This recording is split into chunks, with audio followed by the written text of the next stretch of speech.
വടക്കൻ ജില്ലകളിൽ കനത്ത പോളിംഗ് ആണ് രേഖപ്പെടുത്തിയിരിക്കുന്നത്. നമുക്കറിയാം, വടക്കൻ ജില്ലകളിൽ മുസ്ലിം ലീഗിന് വൻതോതിൽ സ്വാധീനമുള്ള പ്രദേശങ്ങളാണ്. പ്രത്യേകിച്ച് കണ്ണൂർ കോർപ്പറേഷൻ അടക്കം ഇപ്പോൾ UDF ഭരിക്കുന്നതാണ്. അതോടൊപ്പം തന്നെ വടകര, ഉഞ്ചിയം അടങ്ങുന്ന പ്രദേശങ്ങളിൽ RNP മറ്റു സഖ്യമുണ്ടല്ലോ UDF-ന്. അപ്പോൾ അതൊക്കെ UDF-ന് ഒരു മുതൽക്കൂട്ടാകും അല്ലേ പൊതുവെ?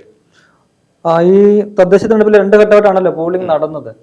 2 ഘട്ടവുമായിട്ട് ഇന്നലെ രാവിലെ തെരഞ്ഞെടുപ്പ് കമ്മീഷന്റെ കണക്കുകൾ പുറത്തു വരുമ്പോൾ 73.68% സംസ്ഥാനത്താകെ പോളിംഗ് നടന്നത്. 2020 തട്ടിച്ചു നോക്കുമ്പോൾ കുറവാണ്. 2020-ൽ 75.95%. അപ്പോൾ 1% തന്നെ കുറവ് കാണുന്നുണ്ട്. അല്ല, എങ്കിൽ കൂടി നമ്മൾ തെക്കൻ ജില്ലകളുമായിട്ട് കമ്പയർ ചെയ്യുമ്പോൾ വടക്കൻ ജില്ലകളിൽ അധികം പോളിംഗ് നടന്നു. വടക്കൻ ജില്ലകളിൽ പോളിംഗ് നടന്നിട്ടുണ്ട്. ഇന്നലെ 2ാം ഘട്ടത്തിൽ പോളിംഗ് നടന്ന തൃശൂർ മുതൽ കാസർഗോഡ് വരെയുള്ള ജില്ലകൾ, അത് 7 ജില്ലകളിലും 70% മുകളിലാണ് പോളിംഗ്.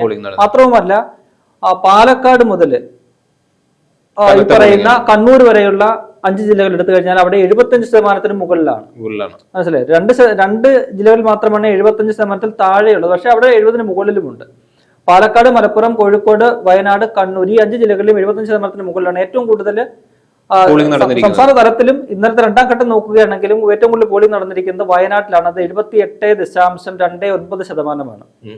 വടക്കൻ ജില്ലകളിൽ നോക്കുമ്പോൾ ഇന്നലെ 2ാം ഘട്ടത്തിൽ നോക്കുമ്പോൾ 2ാം സ്ഥാനത്ത് മലപ്പുറമാണ്. 77.6 എങ്ങാണ്ട് പോളിംഗ് ഉണ്ട്. പിന്നീട് 3ാമത് കോഴിക്കോടുണ്ട്. അപ്പൊ അവിടെയെല്ലാം തന്നെ വലിയ പോളിംഗ് നടന്നിട്ടുണ്ട്. അപ്പോൾ നേരത്തെ പറഞ്ഞ പോലെ തന്നെ മുസ്ലിം ലീഗിന് സ്വാധീനമുള്ള മേഖലകൾ, ന്യൂനപക്ഷ മേഖലയാണ് മലബാർ എന്ന് പറയുന്നത്. ശക്തമായ ന്യൂനപക്ഷ ഏകീകരണം ഇത്തവണ ഇവിടെ നടന്നത്. പല കാരണങ്ങളുണ്ട്. വലിയ രീതിയിൽ നമുക്കറിയാം, പരമ്പരാഗതമായിട്ട് തന്നെ മലബാർ മേഖല ഈ പറയുന്ന പ്രത്യേകിച്ചും മലപ്പുറം, ഒപ്പം തന്നെ വയനാട്, കണ്ണൂര് കോർപ്പറേഷൻ, ഇപ്പോൾ തന്നെ കണ്ണൂര് ജില്ല മൊത്തത്തില് CPM-ന്റെ പുന്നാപുരം, കോട്ടയം എന്നൊക്കെ പറയുമ്പോൾ പോലും അവിടെ നഗരത്തില് നമുക്കറിയാം കണ്ണൂർ കോർപ്പറേഷനിൽ UDF ആണ് ഭരിക്കുന്നത്. അപ്പോൾ മലബാർ മേഖലയിൽ ഉണ്ടായിട്ടുള്ള ഒരു ന്യൂനപക്ഷ ഏകീകരണം അത് വലിയ രീതിയിൽ അതാണെന്ന് മനസ്സിലാക്കണം നമുക്ക്. ഇന്നലെ ആ മലബാർ മേഖലയിൽ കൂടുതൽ വോട്ടിംഗ് പോളിംഗ് രേഖപ്പെടുത്തിയത്. അപ്പോൾ അതിന്റെ ഒരു ഗുണം അത് UDF-ന് വലിയ രീതിയിൽ ഉണ്ടാകും. അത് ഒരുപക്ഷെ ഒരു തരംഗമായിട്ട് മാറുകയാണെങ്കിൽ വലിയ മുന്നേറ്റം ഈ പറയുന്ന UDF-ന് സാധ്യമാകുമെന്നാണ് നമുക്ക് വിലയിരുത്താൻ കഴിയുന്നത്. അപ്പോൾ അങ്ങനെയാണെന്നുണ്ടെങ്കിൽ കോഴിക്കോട് കോർപ്പറേഷനൊക്കെ UDF-ന് പിടിച്ചെടുക്കാൻ കഴിയുന്ന ഒരു രീതിയിൽ കോഴിക്കോട് കോർപ്പറേഷനിൽ ശക്തമായ പോരാട്ടമാണ് ഇത്തവണ. നമുക്കറിയാമല്ലോ, കഴിഞ്ഞ കാലങ്ങളൊന്നും ഇല്ലാത്ത തരത്തിൽ അവിടെ രമേശ് ചെന്നിത്തലയ്ക്കാണ്, മുൻ പ്രതിപക്ഷ നേതാവ് രമേശ് ചെന്നിത്തലയ്ക്കാണ് അവിടെ തെരഞ്ഞെടുപ്പിന്റെ ചുമതല ഉണ്ടായിരുന്നത്. അവിടെ നമുക്കറിയാം VM ബിനുവിനെ പോലെ ഒരാളെ മേയർ സ്ഥാനാർത്ഥി പ്രഖ്യാപിച്ചെങ്കിലും പിന്നീട് ചില സാങ്കേതിക കാരണങ്ങളാൽ അദ്ദേഹത്തിന് മത്സരിക്കാൻ കഴിഞ്ഞില്ല. എങ്കിൽ പോലും ശക്തമായ പോരാട്ടം അവിടെ മുതിർന്ന നേതാക്കളെ തന്നെ, KPCC-യുടെ നേതാക്കളെ തന്നെ അവിടെ ഇറക്കിക്കൊണ്ടുള്ള പോരാട്ടമാണ് നടത്തിയത്. ശക്തമായ പോരാട്ടം നടത്തിയിട്ടുണ്ട്. ഒരു പക്ഷേ ഇഞ്ചോടിഞ്ച് പോരാട്ടം എന്നുള്ള നിലയിലേക്ക് അവിടെ കോഴിക്കോട് മാറാൻ, അവിടെ പറയുന്ന പോലെ ലീഗിന്റെ ഒരു സ്വാധീനം കൂടി ഉണ്ടല്ലോ, അവർ ശക്തമായിട്ട് നിൽക്കുന്നുണ്ട്. ഇത്തവണ എങ്ങനെയും ഭരണം പിടിക്കണമെന്നുള്ള ഒരു വാശി ലീഗിനും വന്നിട്ടുണ്ട്. കാരണം 2026 നിയമസഭാ തെരഞ്ഞെടുപ്പിന്റെ ഒരു ഡ്രസ് റിഹേഴ്സലാണ്, സെമി ഫൈനലാണ്. അതുകൊണ്ട് ഇവിടെ ജയിച്ചാൽ മാത്രമേ ഒരു ആത്മവിശ്വാസത്തോടുകൂടി മുന്നോട്ട് പോകാൻ കഴിയുമെന്ന് ലീഗിനും അറിയാം. 10 വർഷമായിട്ട് പ്രതിപക്ഷത്തിരിക്കുന്നതിന്റെ ക്ഷീണം ലീഗിനും വലിയ രീതിയിലുണ്ട്. അപ്പോൾ ആ രീതിയിൽ തന്നെ അവര് അരയും തലയും മുറുക്കി ഈ തെരഞ്ഞെടുപ്പിൽ തുടക്കം മുതൽ റിബലുകളുടെ സാന്നിധ്യം ഇല്ല എന്ന് പറയുന്നില്ല. പക്ഷെ എങ്കിൽ പോലും അതിനെ നമുക്ക് എന്താ പറയുക, UDF നേതൃത്വം പറയുന്നത് അവർക്ക് മറികടക്കാവുന്ന തരത്തിലുള്ള സ്ഥാനാർത്ഥികളാണ് ഔദ്യോഗിക സ്ഥാനാർത്ഥികളായിട്ട് രംഗത്ത് വന്നിട്ടുള്ളത്. അപ്പോൾ അതിന്റെ ഒരു അഡ്വാൻറ്റേജ് അവർക്കുണ്ടാകുമെന്ന് തന്നെയാണ് മനസ്സിലാക്കുന്നത്. നമ്മൾ ഈ പറഞ്ഞു വന്നത് ന്യൂനപക്ഷ ഏകീകരണത്തിലേക്ക് വരുമ്പോൾ അതിന്റെ പ്രധാനപ്പെട്ട ഒരു കാരണം നമുക്ക് ചൂണ്ടിക്കാട്ടാവുന്നത്, നമുക്കറിയാം 2021 നിയമസഭാ തെരഞ്ഞെടുപ്പില് LDF ഈ ഭരണം നിലനിർത്തിയത് ന്യൂനപക്ഷങ്ങളുടെ ഒരു പിന്തുണയോടുകൂടിയായിരുന്നു. അന്ന് മുഖ്യമന്ത്രി പിണറായി വിജയൻ ന്യൂനപക്ഷങ്ങളുടെ ഒരു സംരക്ഷകൻ എന്നുള്ള ഒരു സമരത്തിന്റെ എല്ലാം തന്നെ CPM ഏറ്റെടുക്കുന്ന ഒരു കാഴ്ച കണ്ടു. അതിന് മുന്നിൽ നിന്ന് പൗരത്വ നിയമത്തിനെതിരായിട്ട് ശക്തമായിട്ട് ദേശീയ തലത്തിൽ തന്നെ ഞങ്ങളാണ് എന്ന് പറഞ്ഞുകൊണ്ട്, അത് മാത്രമല്ല BJP-നെയും RSS-നെയും പ്രതിരോധിക്കുന്നത് കോൺഗ്രസിനേക്കാൾ കൂടുതൽ തങ്ങളാണ് എന്നുള്ള ഒരു നരേഷൻ അവർക്ക് ഉണ്ടാക്കാൻ കഴിയും. പക്ഷേ അവിടെ അവര് ആ രീതിയിൽ ന്യൂനപക്ഷങ്ങളുടെ പിന്തുണയോടുകൂടി ആ ഭരണം നിലനിർത്തിയ ശേഷം 2024 വരുമ്പോൾ അവിടെ അവർക്ക് അടിപതറുന്ന കാഴ്ച കണ്ടു. ഈ പറയുന്ന CPM-ന്റെയും പിണറായി വിജയന്റെയും ന്യൂനപക്ഷങ്ങളോടുള്ള, പ്രത്യേകിച്ച് മുസ്ലിം സമൂഹത്തോടുള്ള നിലപാടിലും വലിയ രീതിയിൽ മാറ്റം വന്നു. അതിന്റെ ഒരു പ്രതിഫലനമാണ് 2024 ലോക്സഭാ തെരഞ്ഞെടുപ്പിൽ നമ്മൾ കണ്ടത്. ശബരിമലയൊക്കെ ഒരു വിഷയം ആയിരുന്നല്ലോ 2019 ശബരിമല വിഷയമായിരുന്നു. 2024 കാര്യമാണ്. 2024 വന്നപ്പോൾ ന്യൂനപക്ഷങ്ങൾ കൈവിട്ടപ്പോഴാണ് CPM-നെ പ്രതീക്ഷിച്ച രീതിയിൽ ലോക്സഭയിൽ വലിയൊരു മുന്നേറ്റം ഉണ്ടാക്കാൻ കഴിയാതെ അവിടെ ഈ പറയുന്ന ദേശീയ തലത്തിലെ ഒരു ബ്ലോക്കായിട്ട് കോൺഗ്രസിന് UDF-നൊപ്പം നിൽക്കുന്ന ഒരു കാഴ്ച നമ്മൾ കണ്ടു. രാഹുൽ ഗാന്ധി പ്രധാനമന്ത്രിയാകുമെന്ന് ഇവിടെ വരുമ്പോൾ അതിനുശേഷമുള്ള CPM-ന്റെ നിലപാട് നോക്കൂ. പലരും ന്യൂനപക്ഷങ്ങൾക്കെതിരായിട്ടുള്ള പ്രസ്താവനകൾ നടത്തുന്നുണ്ട്.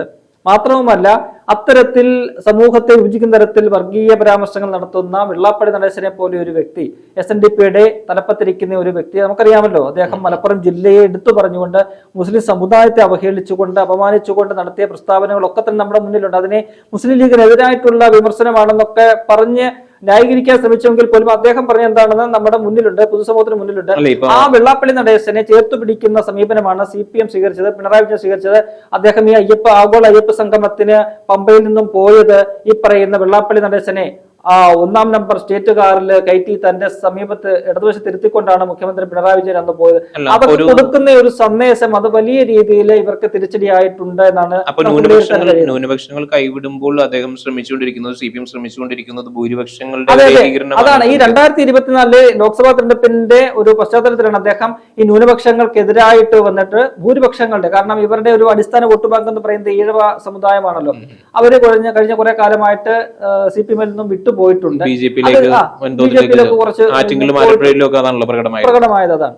അപ്പോൾ അവരെ തിരികെ കൊണ്ടുവരിക എന്ന ലക്ഷ്യത്തോടു കൂടിയാണ് ഈ പറയുന്ന ന്യൂനപക്ഷങ്ങൾക്കെതിരായിട്ടുള്ള പരാമർശം, ഈ ഹിന്ദു ഭൂരിപക്ഷ പ്രീണനത്തിന്റെ ഭാഗമായിട്ട് ന്യൂനപക്ഷങ്ങൾ തള്ളിപ്പറയുക, അവരെ തീവ്രവാദികളാക്കുക, വർഗീയവാദികളാക്കുക എന്നുള്ള നീക്കം നടത്തുന്നത്. പക്ഷെ അവിടെ ഇവർക്ക് പറ്റി തിരിച്ചടി എന്ന് പറയുന്നത് നമുക്കറിയാം. ആഗോള അയ്യപ്പ സംഗമം അതിന്റെ ഒരു ഭാഗമായിരുന്നു, തുടക്കമായിരുന്നു. ഹിന്ദുക്കളെ അല്ലെങ്കിൽ ഭൂരിപക്ഷ സമുദായത്തെ കൂടെ നിർത്തുക. പക്ഷെ അവിടെ മുതൽ അതിനുശേഷം ഈ ശബരിമലയിലെ സ്വർണ്ണക്കൊള്ള വെളിവായത് മുതൽ തന്നെ ആ ഒരു അവരുടെ നീക്കം പാളി എന്നതാണ് മനസ്സിലാക്കാൻ കഴിയുന്നത്. സ്വർണ്ണപ്പാളിയൊക്കെ തന്നെ അവരുടെ നീക്കത്തിൽ പാള് കാശ് നമ്മൾ കാണുകയുണ്ടായി. അപ്പോൾ ഈ എന്താ പറയുക, ഹിന്ദു സമൂഹത്തിന്റെ അല്ലെങ്കിൽ വിശ്വാസ സമൂഹത്തിന്റെ വലിയൊരു എന്താ പറയുക, അവരുടെ വികാരത്തെ വ്രണപ്പെടുത്തുന്ന ഒരു സംഭവമായി പോയി. അത് മാത്രമല്ല, അയ്യപ്പ സംഗമത്തിന് ശേഷം ഒരു ന്യൂനപക്ഷ സംഗമം കൂടി സംഘടിപ്പിക്കുമെന്ന് ഒരു വാർത്തയുണ്ടായിരുന്നു. പക്ഷെ അത് നടന്നില്ല. അതിൽ നിന്ന് പിന്മാറേണ്ടി വന്നു അവർക്ക്. അപ്പോൾ ഈ ശബരിമലയിലെ വിഷയത്തിലേക്ക് വന്നാല് ഈ പറയുന്ന സ്വർണ്ണപ്പാളി വിവാദത്തിൽ അല്ലെങ്കിൽ സ്വർണ്ണക്കൊള്ളയില് CPM-ൽ തന്നെ 2 പ്രബലരായിട്ടുള്ള നേതാക്കളാണ് ഇപ്പോൾ ജയിലിൽ കിടക്കുന്നത്, അല്ലെ?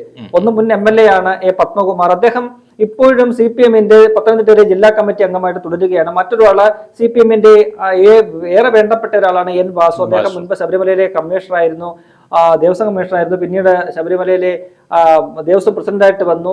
പണ്ട് 25ാമത്തെ വയസ്സിൽ തന്നെ CPM-ന്റെ അവിടുത്തെ പഞ്ചായത്ത് പ്രസിഡന്റ്, കുളക്കട പഞ്ചായത്ത് പ്രസിഡന്റായിട്ടൊക്കെ വന്ന ആളാണ്. അപ്പോൾ അത്തരത്തിൽ CPM-ന് വേണ്ട പിണറായി വിജയനെ വളരെ അടുത്ത വ്യക്തിയാണ്.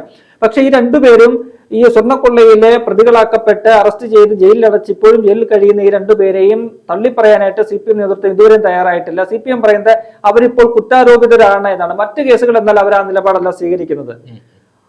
കുറ്റാരോപിതർ ആണെന്നുണ്ടെങ്കിൽ എല്ലാ കേസുകളിലും ശിക്ഷിക്കുന്നവരെ കുറ്റാരോപിതർ തന്നെയാണല്ലേ. പക്ഷെ ഇവിടെ അവരുടെ ആൾക്കാർ ജയിലിൽ കിടക്കുമ്പോൾ, അറസ്റ്റ് ചെയ്യപ്പെട്ട് ജയിലിൽ കിടക്കുമ്പോൾ അവർ മാത്രം കുറ്റാരോപിതരാണ് എന്നൊരു നിലപാട് സ്വീകരിച്ചുകൊണ്ട് അവരെ സംരക്ഷിക്കുന്ന ഒരു സമീപനമാണ് സ്വീകരിച്ചത്. ഈ പത്മകുമാറിനെ പാർട്ടിയുടെ പദവികളിൽ നിന്നും നീക്കാൻ തയ്യാറായിട്ടില്ല. അപ്പോൾ അതൊക്കെ നൽകുന്ന ഒരു സന്ദേശം അത് വളരെ നെഗറ്റീവായിട്ട് അവർക്ക് മാറിയിട്ടുണ്ട്. അത് ഈ പറയുന്ന ഹിന്ദു അല്ലെങ്കിൽ ഭൂരിപക്ഷ പ്രീണനത്തിനായിട്ട് ശ്രമിച്ച CPM-ന് വലിയ തിരിച്ചടിയാണ്. അല്ല, അപ്പോഴും CPM ഹാൻഡിലുകൾ പറയുന്ന ഒരു വിമർശനമുണ്ട്. 2019 അവരാണ് വിധി നടപ്പാക്കിയത്, സുപ്രീം കോടതിയുടെ വിധി നടപ്പാക്കിയത്. അങ്ങനെ അത്രയ്ക്ക് അയ്യപ്പ ശാപം ഉണ്ടായിരുന്നുണ്ടെങ്കിൽ വീണ്ടും അവർ തെരഞ്ഞെടുക്കപ്പെടില്ലല്ലോ, നിയമസഭയിലേക്ക് വീണ്ടും തെരഞ്ഞെടുക്കപ്പെടില്ലല്ലോ. അല്ല, അവിടെയാണ് വിഷയം വരുന്നത്. 2021 നിയമസഭാ തെരഞ്ഞെടുപ്പിൽ അവർക്കുണ്ടായിരുന്ന അനുകൂല ഘടകമെന്ന് പറയുന്നത് ഈ പറയുന്ന ന്യൂനപക്ഷങ്ങളുടെ വലിയ പിന്തുണ ഉണ്ടായിരുന്നു. ന്യൂനപക്ഷങ്ങൾ N ബ്ലോക്കായിട്ട് ഈ പറയുന്ന പോലെ പിണറായി വിജയൻ ഒപ്പം നിൽക്കുന്ന ഒരു കാഴ്ച നമ്മൾ കണ്ടു. അതിന്റെ ഭാഗമായിട്ടാണല്ലോ ആ ഒരു അവർക്ക് ഭരണം നിലനിർത്താൻ കഴിഞ്ഞത്. തുടർ ഭരണം ഉണ്ടായത് തന്നെ അതിന്റെ ഭാഗമായിട്ടാണ്. പക്ഷേ ഇത്തവണ വരുമ്പോൾ ന്യൂനപക്ഷങ്ങൾ കഴിഞ്ഞ കാലങ്ങളിലെ CPM-ന്റെ നിലപാടുകൾ മനസ്സിലാക്കിക്കൊണ്ട് അവർക്കെതിരായിട്ട് തിരിയുന്നു. അത് അവർ UDF-നോട് അടുക്കുന്ന ഒരു കാഴ്ച നമ്മൾ കാണുന്നുണ്ട്. പല വിഷയങ്ങളും നമുക്കറിയാമല്ലോ. ഈ പറയുന്ന ഈ സുന്നി വിഭാഗങ്ങൾ രണ്ടു വിഭാഗങ്ങളും ഈ സർക്കാരിനെതിരായിട്ടുള്ള പ്രസ്താവനകൾ ഇറക്കുകയും അവർക്ക് വിമർശിച്ചുകൊണ്ട് രംഗത്ത് വരികയും ചെയ്യുന്ന കാഴ്ച നമ്മൾ കണ്ടു. അപ്പോൾ CPM-നെ സംബന്ധിച്ച്, LDF-നെ സംബന്ധിച്ച് ഈ തദ്ദേശ തെരഞ്ഞെടുപ്പിൽ വലിയൊരു തിരിച്ചടി ഉണ്ടായിരിക്കുന്നു. മലബാറിൽ വടക്കൻ ജില്ലകളിൽ ഈ പറയുന്ന ന്യൂനപക്ഷങ്ങൾ എതിരായ ന്യൂനപക്ഷ ഒരു ഏകീകരണം UDF-ന് അനുകൂലമായിട്ട് ഉണ്ടാകുന്നു. അപ്പോൾ തന്നെ CPM വിചാരിച്ചത് ഈ പറയുന്ന എന്താ പറയുക, തെക്കൻ ജില്ലകളിൽ ഭൂരിപക്ഷ ഏകീകരണം തങ്ങൾക്ക് അനുകൂലമാണ്. പക്ഷേ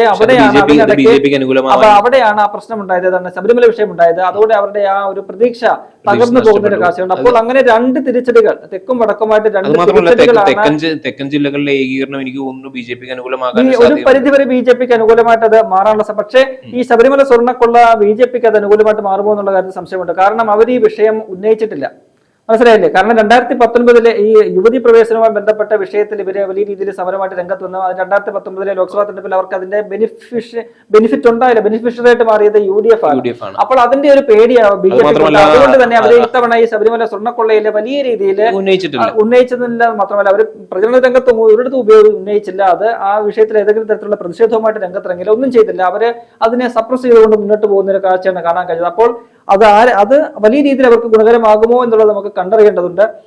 ആ സംഭവം വലിയ രീതിയിൽ ഉന്നയിച്ചത്, തെരഞ്ഞെടുപ്പ് പ്രചരണ രംഗത്ത് ഉന്നയിച്ചത് മൊത്തം UDF ആണ്, കോൺഗ്രസ് ആണ്. അപ്പോൾ അതിന്റെ ഒരു ഗുണം ഈ തെക്കൻ ജില്ലകളിൽ കോൺഗ്രസിന് ലഭിക്കാനാണ് സാധ്യത. അങ്ങനെ വരുമ്പോൾ വടക്ക് ന്യൂനപക്ഷ ഏകീകരണവും തെക്കുണ്ടായിരിക്കുന്ന ഈ പറയുന്ന ഭൂരിപക്ഷങ്ങളുടെ ഒരു LDF വിരുദ്ധതയും അത് രണ്ടും കൂടി ചേർന്ന ഒരു ഫലമാകും നാളെ ഉണ്ടാകുന്നത് എന്നാണ് രാഷ്ട്രീയ നിരീക്ഷകരൊക്കെ തന്നെ വിലയിരുത്തുന്നത്. അതിന്റെ ഒരു ആത്മവിശ്വാസത്തിലാണ് UDF-ന്റെ നേതാക്കൾ, കോൺഗ്രസിന്റെ നേതൃത്വം മൊത്തത്തിലുള്ളത്.